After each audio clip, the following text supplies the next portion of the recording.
Assalamualaikum warahmatullahi wabarakatuh. Rekan-rekan mahasiswa yang berbahagia, senang bisa berjumpa lagi dalam mata kuliah bisnis digital. Pada kesempatan ini kita akan belajar bersama tentang bagaimana kita memahami tentang ekosistem digital. Rekan-rekan yang berbahagia, mari kita mengawali diskusi kita dengan satu pertanyaan.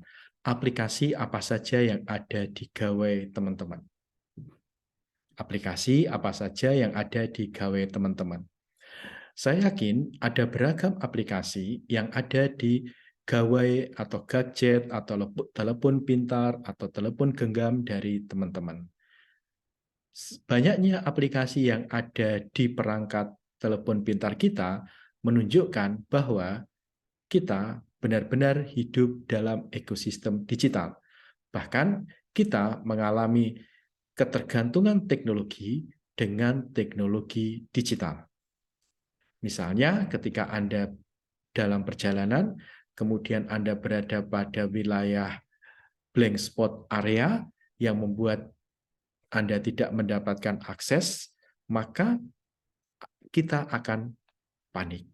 Nah, ini salah satu contoh bagaimana ekosistem digital sudah benar-benar menjadi bagian dari kita. Nah, teman-teman, kita ingat bahwasanya perkembangan masyarakat itu bisa dilihat dari beberapa. Yang pertama adalah dulu kita berada dalam masyarakat tribal atau masyarakat yang berpindah-pindah, kemudian mulai melakukan bercocok tanam, cocok tanam di lahan yang tidak lagi berpindah-pindah. Kemudian era inilah yang disebut sebagai era pertanian. Selanjutnya adalah bergerak ke era baru ketika mesin uap ditemukan, mulailah revolusi industri, dan revolusi industri ini kini bergerak menuju era teknologi komunikasi yang serba digital. Nah, apa perubahan ekosistem yang terjadi dalam teknologi digital ini? Ada 5 domain atau 5 ranah perubahan. Yang pertama adalah di aspek teknologi, yang kedua adalah di aspek ekonomi, yang ketiga di aspek okupasi, yang keempat adalah aspek spasial, dan yang kelima adalah aspek kultural. Mari kita diskusikan satu persatu. Oke, secara teknologi teman-teman, ada perubahan di mana masyarakat informasi itu bergantung pada inovasi teknologi yang semakin berkembang. Contoh dulu ketika telepon itu masih telepon kabel atau telepon rumah, masyarakat mengandalkan telepon untuk berkomunikasi.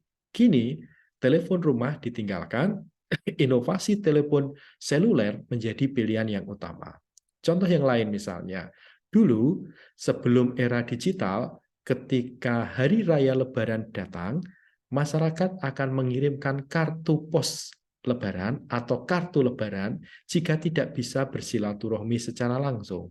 Kini, kartu Lebaran dalam format cetak itu digeser oleh aplikasi percakapan di media sosial yang bisa mengirimkan foto dan video berisi ucapan selamat Hari Raya Idul Fitri. Yang kedua, secara ekonomi, masyarakat akan memiliki aspek industri informasi.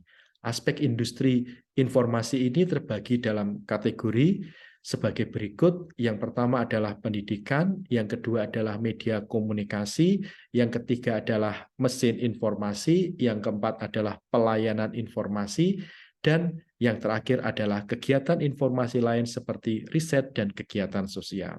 Dalam aspek pendidikan misalnya, kita lihat berbagai kampus mengembangkan aplikasi pembelajaran daring digital. Bahkan ada beberapa kampus yang 100% proses pembelajarannya itu dilakukan secara digital melalui pendidikan jarak jauh. Yang kedua adalah media komunikasi.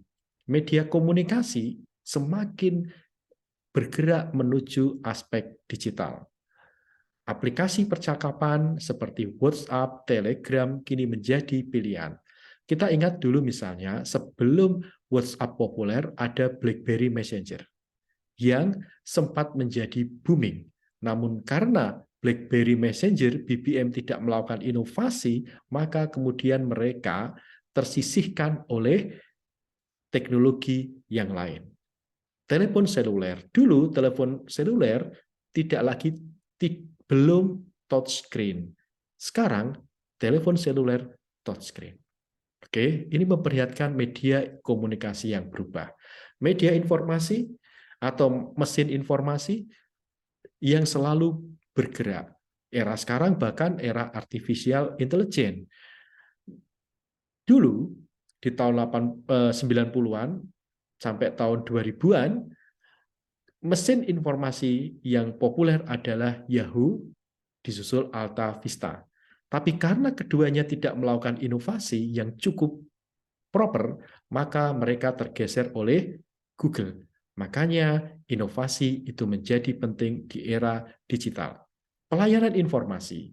Kita lihat misalnya bagaimana lembaga-lembaga pemerintah menyediakan website yang lengkap maupun menggunakan media sosial secara masif untuk melakukan sosialisasi atau media relation maupun external relation tentang program-program yang telah dilakukan maupun akan dilakukan. Dan yang terakhir, riset-riset dan kegiatan sosial semakin bergerak menuju ke digital.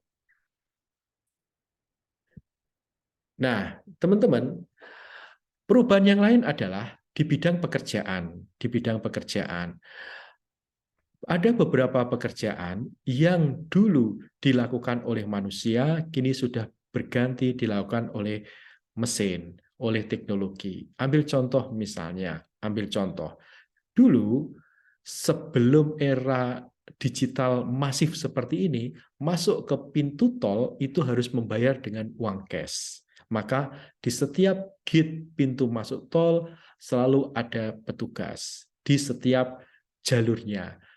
Dengan kemajuan teknologi, maka dengan perangkat uang digital, cukup kita men-scan kartu, maka kita bisa membayar uang tol. Apa yang terjadi? Lapangan pekerjaan beberapa mulai digantikan oleh mesin. Makanya ada perubahan di bidang ini. Yang menarik adalah bukan berarti lapangan pekerjaan kemudian berkurang. Justru pada beberapa aspek lapangan pekerjaan itu bertambah. Contoh misalnya, kita tidak pernah membayangkan bahwasanya menjadi konten kreator di YouTube itu bisa menjadi penghasilan. Nah, yang menarik adalah kini muncullah YouTuber. Bahkan anak kecil aja cita-citanya jadi YouTuber. Dulu ingin berdagang itu harus punya toko. Toko dalam bentuk fisik, teman-teman. Sekarang orang bisa berdagang dengan cukup memanfaatkan aplikasi. Contoh misalnya TikTok Live, Shopee Live, dan sebagainya. Nah, secara spasial, masyarakat informasi memiliki jaringan informasi yang terhubung dengan lokasi dan mempunyai efek pada pengorganisasian waktu dan ruang. Contoh misalnya, rapat dengan menggunakan aplikasi seperti Zoom, Google Meet, MT, dan sebagainya. Perbedaan jam akan berimplikasi. Misalnya kita rapat dengan teman kita di Indonesia Timur yang 2 jam akan lebih awal dibanding kita. Bayangkan kalau rapatnya dimulai jam 8 malam, maka teman-teman kita di Indonesia Timur akan memulainya di jam 10. Nah, ini spasial, teman-teman. Ada hal-hal yang dulu tidak pernah kita bayangkan. Yang terakhir secara kultural, masyarakat informasi mengalami perubahan sirkulasi sosial budaya dalam berbagai kehidupan sehari-hari karena berbagai informasi yang tersedia di saluran media yang ada. Kita misalnya selalu melihat bagaimana masyarakat itu mengalami culture shock dengan masuknya teknologi digital. Anak-anak sekarang ketika mereka senggang, mereka tidak lagi bermain dengan teman-temannya saja, tapi mereka asik dengan gawainya. Nah, ini menjadi tantangan-tantangan baru dalam kajian mengenai teknologi digital yang berimplikasi pada ekosistem dan kehidupan kita. Terima kasih teman-teman, semoga bermanfaat.